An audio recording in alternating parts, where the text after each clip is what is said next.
Hey guys, welcome back to ARTNPC academy. So இந்த கிளாஸை பொறுத்த வரைக்கும் அடிப்படை உரிமைகளை பற்றி A to Z ஃபுல்லாக பார்க்க போகிறோம். ஸோ நம்ம ஆல்ரெடி 10th யூனிட்டில் சிவிக்ஸ் 1ல் பார்த்தீங்கன்னா இந்திய அரசியலமைப்பு அப்படின்ற பாடத்தில் ஃபுல்லாகவே பார்த்துருப்போம். ஸோ பார்ட் 1 பார்ட் 2 சொல்லிட்டு ஃபுல்லாக அந்த லெசனே ஃபுல்லாக கம்ப்ளீட் பண்ணியிருப்போம். So making of the Indian constitution அப்படின்ற டாப்பிக்கில். பட் ஆனால் அதில் நம்ம இந்த அடிப்படை உரிமைகளை பற்றி சொல்லிருக்க மாட்டோம். ஸோ தனியாக இதை பற்றி நம்ம ப்ரீஃபாக சொல்லுவோம் அப்படின்னு சொல்லிட்டு அதில் நம்ம நடத்திருக்க மாட்டோம். ஸோ அதான் இப்போ பார்க்க போகிறோம். ஸோ அடிப்படை உரிமைகளை பொறுத்த வரைக்கும் இந்திய அரசியலமைப்புடைய பகுதி 3ல் ஆர்டிகல் 12லேருந்து ஆர்டிகல் 35 வரைக்கும் இருக்கக்கூடியதான் பார்த்திங்கன்னா அடிப்படை உரிமைகள், ஃபண்டமெண்டல் ரைட்ஸ் அப்படின்னு சொல்லுவாங்க. இதை பொறுத்த வரைக்கும் நம்ம அமெரிக்காவில் வந்து இதை எடுத்துருப்போம். அடிப்படை உரிமைகளை பொறுத்த வரைக்கும் இதில் இருக்கக்கூடிய ஒவ்வொரு ஆர்டிகளுமே ரொம்ப இம்பார்ட்டண்ட்டானது. அடிப்படை உரிமைகள் ஸ்டார்டிங்கில் 7 இருக்கும், தற்போது 6 தான் இருக்குது. ஸோ காரணம் சொத்து உரிமை நீக்கியிருப்பாங்க. எப்போ நீக்கியிருப்பாங்கன்னு பார்த்தீங்கன்னா 1978 44வது அரசியலமைப்பு சட்ட திருத்தத்துலேருந்து என்ன பண்ணியிருப்பாங்க, அடிப்படை உரிமைகள் வந்து சொத்து உரிமை நீக்கி அதை ஒரு சாதாரண சட்ட உரிமையை வச்சுருப்பாங்க. ஸோ இதெல்லாம் பற்றி நம்ம கிளாஸில் ஃபுல்லாக பார்ப்போம். நம்ம இதில் இப்போ என்ன பார்க்க போகிறோம்னு பார்த்தீங்கன்னா ஒவ்வொரு அடிப்படை உரிமையிலையும் எப்படி ஞாபகம் வச்சுக்கிறது அப்படின்னு சொல்லி பார்க்கணும். ஏன்னா இதில் இருக்கக்கூடிய எல்லாமே கம்பல்சரி கேட்பாங்க. ஒவ்வொரு ஆர்டிகளுமே ரொம்ப இம்பார்ட்டண்ட்டானது தான்.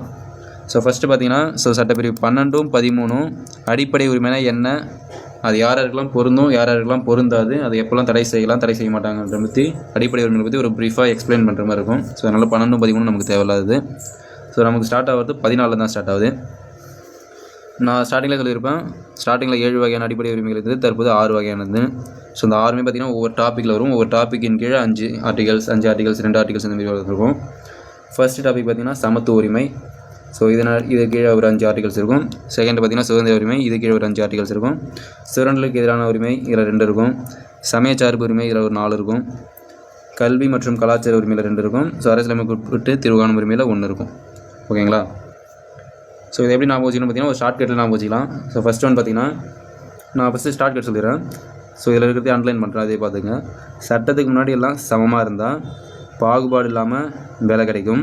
வேலை கிடைச்சா தீண்டாமை ஒழிக்கலாம், பட்டங்களை ஒழிக்கலாம். ஓகேங்களா? எப்படி சட்டத்துக்கு முன்னாடி எல்லாம் சமமாக இருந்தால் பாகுபாடு இல்லாமல் வேலை கிடைக்கும், வேலை கிடைச்சா தீண்டாமை ஒழிக்கலாம், பட்டத்தை ஒழிக்கலாம் அப்படின்ற மாதிரி. இது வந்து நானாக கண்டுபிடிச்ச கிடையாது, நான் கவர்மெண்ட் எக்ஸாம் படித்த டைமில் எனக்கு ஒருத்தர் சொல்லி கொடுத்தது. ஸோ பார்ப்போம். ஃபஸ்ட்டு இதை பற்றி இந்த லைனை ஞாபகம் வச்சுக்கிட்டீங்க அப்படின்னா அப்படியே ஆர்டிகளை படித்தாலே அதில் வந்துடும். பிரிவு 14 பார்த்திங்கன்னா சட்டத்தின் முன் அனைவரும் சமம். இதுதான் நான் ஸ்டார்டிங்கில் சொல்லியிருப்பேன், சட்டத்தின் முன்னாடியில் சமம். இதை பொறுத்த வரைக்கும் 12, 13 எக்ஸ்பிளைன் பண்ணுது அடிப்படை உரிமைகள் அப்படிங்களா. நமக்கு ஸ்டார்ட் ஆகுது 14 தான் ஸ்டார்ட் ஆகுது. அதாவது நமக்கு எக்ஸாம் பாயிண்ட் ஆஃப் வியூவில் 14 தான் நமக்கு படிக்க வேண்டியதே இருக்குது. ஓகேங்களா? ஸோ அதனால் 14 தான் ஸ்டார்டிங் நம்பர் ஞாபகம் வச்சுக்கோங்க. ஸோ ஸ்டார்டிங்கில் ஆர்டிகல் 14 பார்த்திங்கன்னா சட்டத்தின் முன் அனைவரும் சமம்.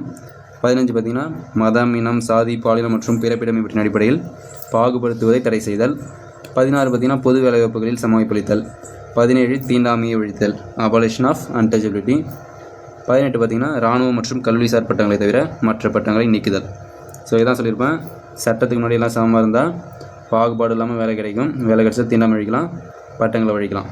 ஸோ இது வந்து இதில் இருக்கக்கூடிய இம்பார்ட்டண்ட்டான ஒரு பிக் வேர்டு மாதிரி. இந்த வேர்டு ஞாபகம் வச்சுக்கிட்டிங்க அப்படின்னா அந்த ஆர்டிகல் அப்படியே ஆர்டராக 14, 15, 16, 17, 18 சொல்லிட்டு நீங்கள் ஈஸியாக போட்டுடலாம். ஓகேங்களா? ஸோ ஃபஸ்ட் ஒன் சமத்துவ உரிமை 5 ஆர்டிகல்ஸ் கம்ப்ளீட்டட் ஆகிடுச்சு.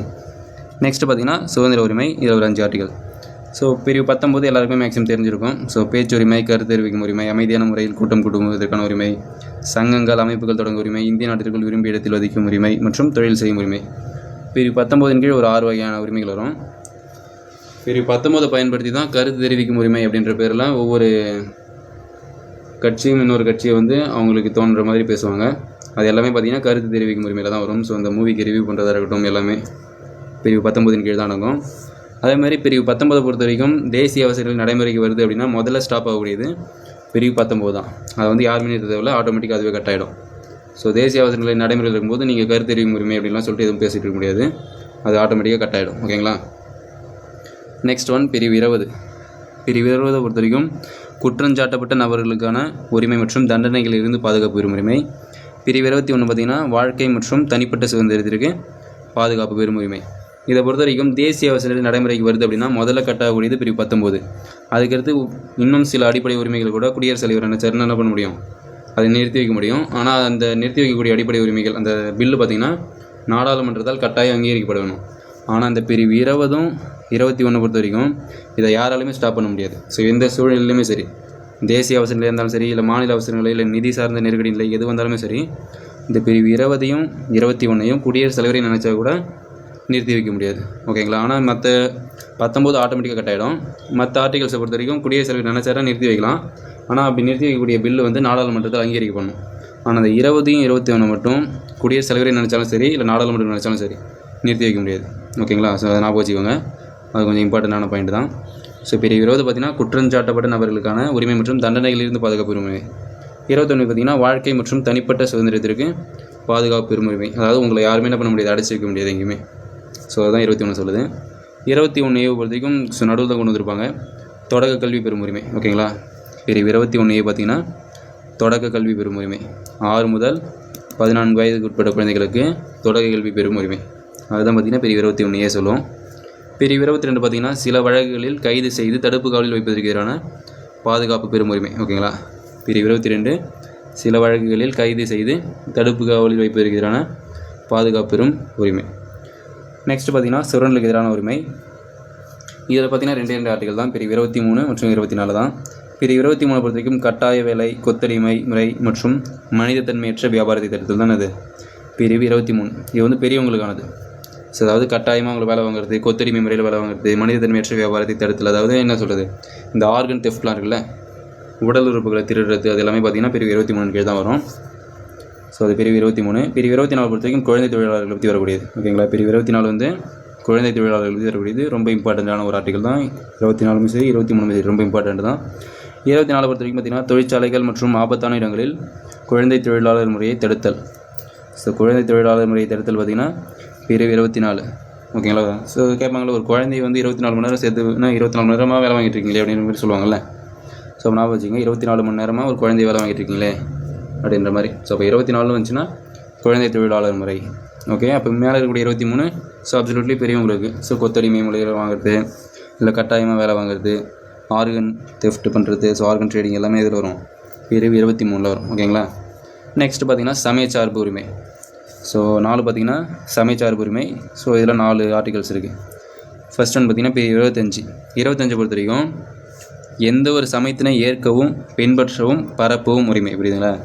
எந்த ஒரு சமயத்தினை ஏற்கவும் பின்பற்றவும் பரப்பவும் உரிமை. பிரிவு 26 பார்த்திங்கன்னா சமய விவகாரங்களில் நிர்வகிக்கும் உரிமை. 27 எந்த ஒரு மதத்தையும் பரப்புவதற்காக வரி செலுத்துவதற்கு எதிரான சுதந்திரம். 28 பார்த்திங்கன்னா மதம் சார்ந்த கல்வி நிறுவனங்களில் நடைபெறும் வழிபாடு மற்றும் அறிவுரை நிகழ்வுகளில் கலந்து கொள்ளாமல் இருக்க உரிமை. இதை பொறுத்த வரைக்கும் பார்த்திங்கன்னா இதை எப்படி நம்ம வச்சுங்களா, எந்த ஒரு சமயத்துமே ஏற்கலாம், பின்பற்றலாம், அதை நிர்வகிக்கலாம், ஆனால் அதுக்கு வரி செலுத்தணும்னு அவசியம் கிடையாது. அது நடத்தக்கூடிய இந்த வழிபாடுகளில் கலந்துக்கணுன்ற அவசியம் கிடையாது. எப்படி ஃபஸ்ட்டு பார்த்திங்கன்னா எந்த ஒரு மதத்தையுமே ஏற்கலாம், பின்பற்றலாம், அதை நிர்வகிக்கலாம். ஓகேங்களா?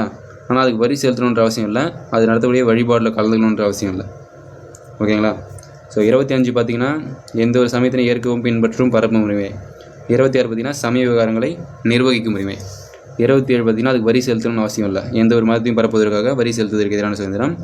28 பார்த்திங்கன்னா அது நடத்தக்கூடிய வழிபாடுகளை கலந்துக்கணுன்ற அவசியம் கிடையாது.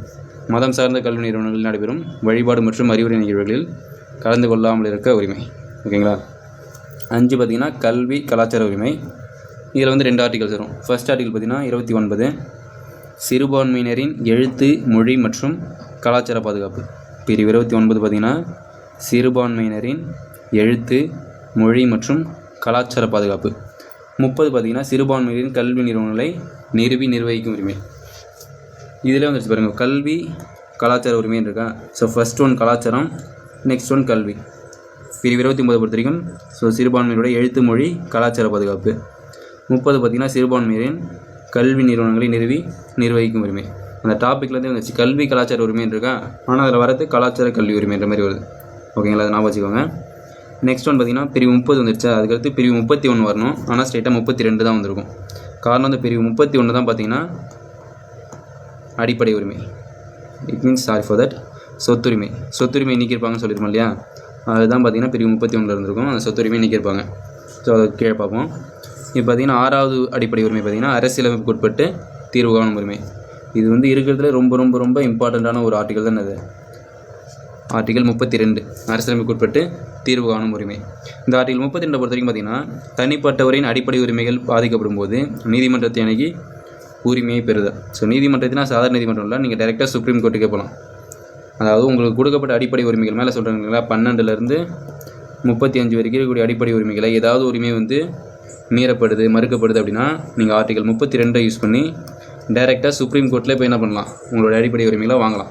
அதனால தான் என்ன சொல்லுவாங்கன்னா உச்சநீதிமன்றத்தை வந்து அரசியலமைப்பின் பாதுகாவலன் அப்படின்னு சொல்லுவாங்க. அரசியலமைப்பின் பாதுகாவலன் என அழைக்கப்படக்கூடிய ஒரு அமைப்பு எதுன்னு கேட்டாங்கன்னா உச்சநீதிமன்றம். அதே மாதிரி ஆர்டிகல் 32 வந்து டாக்டர் B.R. அம்பேத்கர் என்ன சொல்லியிருப்பாருன்னு பார்த்தீங்கன்னா இந்திய அரசியலமைப்பின் இதயம் மற்றும் ஆன்மா அப்படின்னு சொல்லியிருப்பார். எப்படி டாக்டர் B.R. அம்பேத்கர் வந்து இந்திய அரசியலமைப்பின் இதயம் மற்றும் ஆன்மா அப்படின்னு சொல்லி ஆர்டிகல் 32 சொல்லியிருப்பார். ஓகேங்களா? ஓகே. ஸோ இதை பொறுத்தவரைக்கும் பார்த்தீங்கன்னா கீழே டூயினோ பார்ப்போம். ஸோ 1978ஆம் ஆண்டு 44வது அரசியலமைப்பு சட்ட திருத்தத்தின்படி அடிப்படை உரிமைகள் பட்டியலிலிருந்து சொத்துரிமை, அதாவது பிரிவு 31 தான் சொத்துரிமை, அது நீக்கப்பட்டது.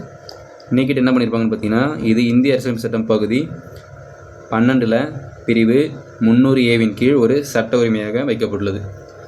அதாவது சொத்துரிமையை வந்து அடிப்படை உரிமைகளை தான் நினைக்கிறாங்களே தவிர்த்து அது ஒரு சாதாரண சட்ட உரிமை வச்சுட்டாங்க. அப்படிங்களா? அது வந்து ஒரு உரிமையே இல்லை அப்படின்லாம் சொல்லி தூக்கல. அது வந்து அடிப்படை உரிமைலாம் கிடையாது, அது ஒரு சாதாரண ஒரு சட்ட உரிமை அப்படின்னு சொல்லி பிரிவு 300A கீழ் ஒரு சட்ட உரிமையாக வச்சுட்டாங்க. ஓகேங்களா? ஓகே. ஸோ இதை பொறுத்த வரைக்கும் மேக்ஸிமம் அவ்வளோதான்.